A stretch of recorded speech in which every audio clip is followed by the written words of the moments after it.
നീ കൈമ കുറച്ച് മുല്ലപ്പൂ ചുറ്റിയിരിക്കടാ ഫ്രാഗ്രൻസ് ഉണ്ട് ഫ്രാഗ്രൻസ് മുല്ലപ്പൂ നല്ല വശങ്ങൾ എന്തായത് ആ വണ്ടികൾ വേറെ നാറ്റം മാത്രമേ ഉണ്ടായിരുന്നു ഇപ്പൊ മുല്ലപ്പൂന്റെ മണമുണ്ട് ഇവിടെ സൈഡാക്കി മുമ്പോട്ട് വെച്ചു അത് ഓരോ സ്വഭാവമാണ് ഏതെങ്കിലും ഒരു വണ്ടി സൈഡിൽ പാസ് ചെയ്യും ഫോട്ടോ എടുക്കണം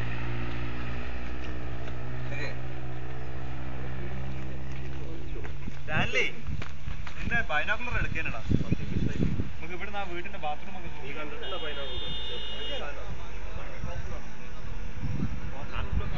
എല്ലാരും ഇങ്ങോട്ട് വാ ബിനോയ് അതിന്റെ ബാത്റൂം